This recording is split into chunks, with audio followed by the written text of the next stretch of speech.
Hi, my name is Gibson, and I'm the creator of the Personal Development School. This is your daily breakthrough video, and in this video, I want to talk to you about what if my husband breaks my trust.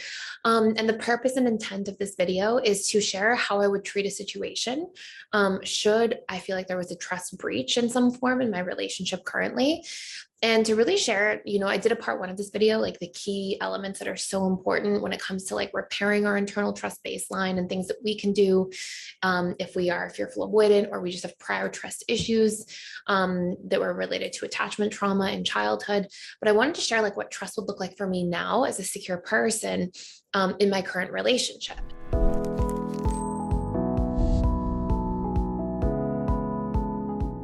So to give context, I used to be very fearful avoidant. The last relationship I was in prior to my current husband, current relationship prior to that was, I want to say like probably 11 years ago now or something. So I've been with my husband going on 8 years. And so, it's been a long time. And before that I was single for 3 solid years, maybe closer to 4, I'm not sure. And I was really doing a lot of like inner work and healing and just like focusing on the relationship to myself and things like that. So in that prior relationship, 11, 12 years ago, as a very strong fearful avoidant with major trust issues, I would go through and I would check my ex's phone. And, I remember viscerally at the time like how painful that was, like how like it was almost like every time I did it, it hurt me. And I was having all these trust issues and wounds, and that was a challenging relationship, don't get me wrong, but and I was really young, but I had just like no trust. And I share and teach on this channel that usually when you're doing that, it's a subconscious strategy for certainty and transparency. But I had no idea at that age how to communicate my needs for certainty and transparency, or just to say, hey, I feel insecure and I need reassurance, or I'm afraid about something, or hey, there's an incongruency somewhere, something that doesn't add up, and can you share some context with me? Like, I just didn't know how to have those conversations. So that's what I want to kind of share in this video now, is like, going from like that end of the continuum and having I was like super hyper vigilant, super suspicious about everything.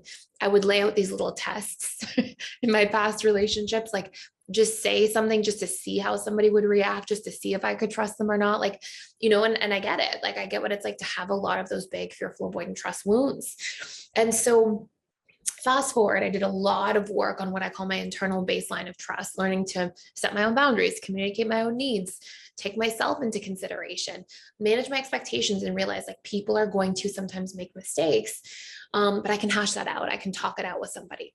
So fast forward to now, and I'm very lucky and blessed because I've never had a big trust violation in my current relationship or anything like that. My husband's like a very trustworthy person. But, if something were to happen, right? Like, so trust doesn't just have to be like cheating or infidelity or like lying about something huge, right? Trust can be forgetting to take you into consideration when doing something, or leaving something out that breached your trust in some way, or not following through on something that was really important to you. So, and I'm sure like over the years that's probably happens in our relationship. I can't think of anything off the top of my head, but I'm just going to give an example. So like, let's pretend that my husband were to say he was going to pick me up from the airport and then forget. Okay. There would be probably a sense of like feeling betrayed in that situation, right? Now, if you have a big core wound around betrayal, that probably elicits a much stronger feeling response than it does if you've worked through a core wound, right? So I might just feel kind of like, ouch, like that hurt, but I wouldn't necessarily be like really triggered. But in the past, if you go back 12 plus years ago, that would have been a huge trigger. I would have screamed, or done something, dramatic. But now I would realize like, ouch, that hurt. And I would go to have a conversation with him. So I would like call and be like, hey, I get that you're busy. I get that you forgot or made a mistake, and like stuff happens. We're human beings, but like I needed you in that situation. Like I had all my bags with me perhaps. And, I was relying on you for something, and like you not being able to show up for me, that hurt. That didn't feel good. And I need to understand what was going on for you that would lead you to forget about me in that way. Like, I need to understand so that I can feel like I could trust you in the future if I need to rely on you for something. So the first thing I would do is like vocalize my feelings. And then I would try to gain context. I find that context, as a prior fearful avoidant, has always been very helpful for me when healing, like having that question where you're like, hey, can you explain like what was going on? Like, I want to understand, because when we have understanding, we take things less personally, right? So I find that to be a really powerful like question to ask in different situations. And so I would ask that for sure. And then I would proceed to say, like, okay, well, how can we make sure this never happens again? Because this sucked for me. This really wasn't fun. Like, how can we make sure this doesn't happen again? And I would ask for like some brainstorming around like strategies. So I would really want to know like what's going on. I would express my feelings, and then I would say what my needs are going forward. Like, I need a strategy to know that I can rely on you again. And I probably need you to say sorry to me and like give me some reassurance that you care in the relationship, because that felt really bad. So that's how I would handle it. And I know that like when we first are learning to trust, like if that was me speaking to 12 years ago me, that would be terrifying. I would be really scared to have that conversation with anyone. And I understand where that comes from, right? Because when we're children, or if we've got prior attachment trauma, it can be in your adult life as well.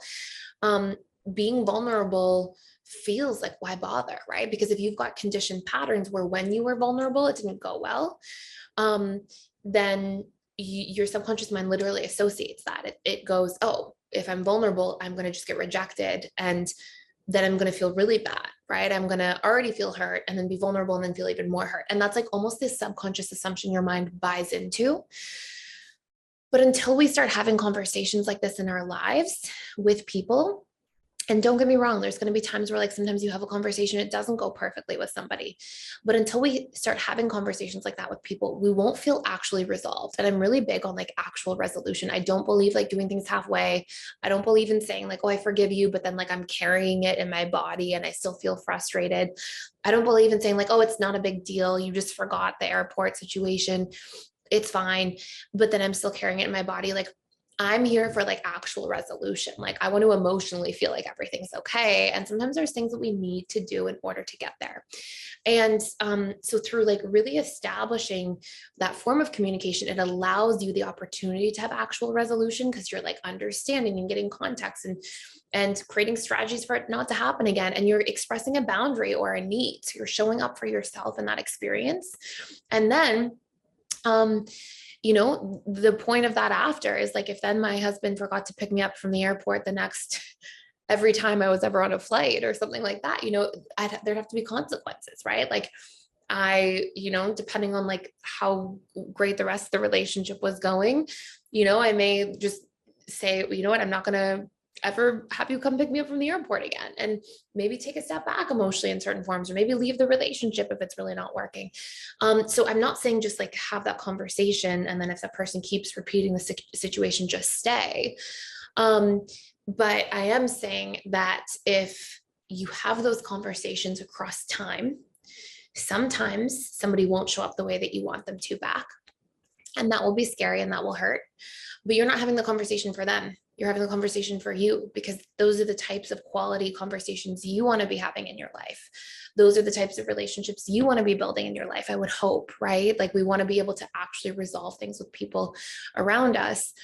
And then over time, as time continues, what you'll find, and it takes work and it takes time, but that there's a whole bunch of close people in your life that you can trust, that you can talk stuff through with, that you can hash things out with, that know you and get you and know your needs, because you've established them, you've communicated them, you've shared those types of things, and you've shared the things that upset you. And now people know the things that don't feel good for you and know how to better consider you because they understand you, right? So anyways, so I know that trust can just be such a complicated, sort of confusing situation. And please, if you're struggling, like, watch part 1 of the trust video. That sort of establishes some key baseline things that are really important to take care of. And again, if you want to check out a course for free for 7 days, you can check out a course I have built all around this stuff, but actually like engaging subconscious mind principles of reprogramming, and really learning to establish those needs and create healthy communication in your lives. And there's like a little fill in the blanks, like process you can use for communicating around those tough moments as well. And it's all in that course. You can check it out for free for 7 days using the link below. And yeah, and so the key themes are really like, if somebody were to violate my trust now or breach trust, especially somebody close to me, I wouldn't be like, it's fine. And I wouldn't be like, I'm going to ice you out either. I'd find that middle ground where it'd be like, I have to talk this out. I have to hash this out. And I want to reach emotional resolution. And that would happen by letting somebody know that my trust felt broken, or that didn't feel good for me. And that was like hurtful in some form. Also coming from a place of not attacking somebody like you're bad, you're bad, you're bad, but saying, hey, that didn't feel good and that affected me. And I want to understand what was going on, right? I might even say, like, I get you're busy. I get that life has happened. I get that we're going through an interesting time in the world, but like, this matters to me, right? And so let's hash it out. Here's what I would need going forward.